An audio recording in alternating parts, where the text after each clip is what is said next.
Price Lord. கர்த்தருடைய பரிசுத்த நாமம் மகிமைப்படுவதாக. ஆண்டவரும் இரட்சகருமாகிய இயேசு கிறிஸ்துவின் இனிய நாமத்தினாலே நான் உங்களை வாழ்த்துகிறேன். இந்த நாளிலும் கர்த்தருடைய வார்த்தையோடு கூட உங்களை சந்திப்பதில் மிகுந்த மகிழ்ச்சி அடைகிறேன்.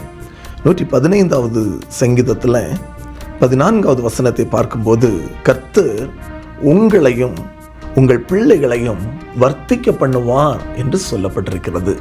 எனக்கு அன்பான தேவ பிள்ளைகளே, இந்த நாளில் ஆண்டவர் தருகிற ஒரு வார்த்தை என்னவென்றால், கர்த்தர் உங்களையும் உங்கள் பிள்ளைகளையும் வர்த்திக்க பண்ணுவார். இந்த வசனத்தை அப்படியே நீங்கள் விசுவாசிங்க. என்னுடைய பிள்ளைகளுடைய வாழ்க்கையில் என்னுடைய பிள்ளைகள் ஆசீர்வாதமாக இருக்கும். வேதம் சொல்லுகிறது, கர்த்தரால் வரும் ஆசீர்வாதம் ஐஸ்வர்யத்தை தரும் என்று வேதம் சொல்லுகிறது அல்லவா? ஆண்டவருடைய சமூகத்தில் நம்பிக்கையோடு நீங்கள் காத்திருங்கள். என்னுடைய வாழ்க்கையில் நான் நன்மையானதை அனுபவிப்பேன். என்னுடைய பிள்ளைகள் ஆசீர்வாதமாய், மேன்மையாய், கர்த்தருக்கு பிரியமாய், சாட்சியாய் வாழ்வார்கள் என்று சொல்லி விசுவாச அறிக்கையிடுங்கள்.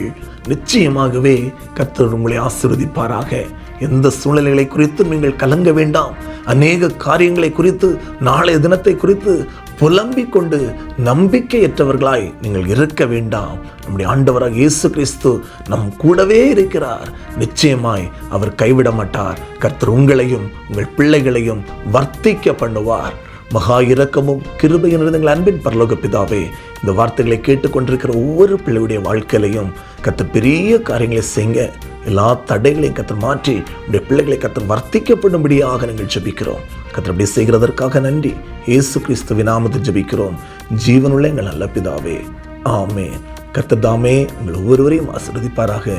God bless you.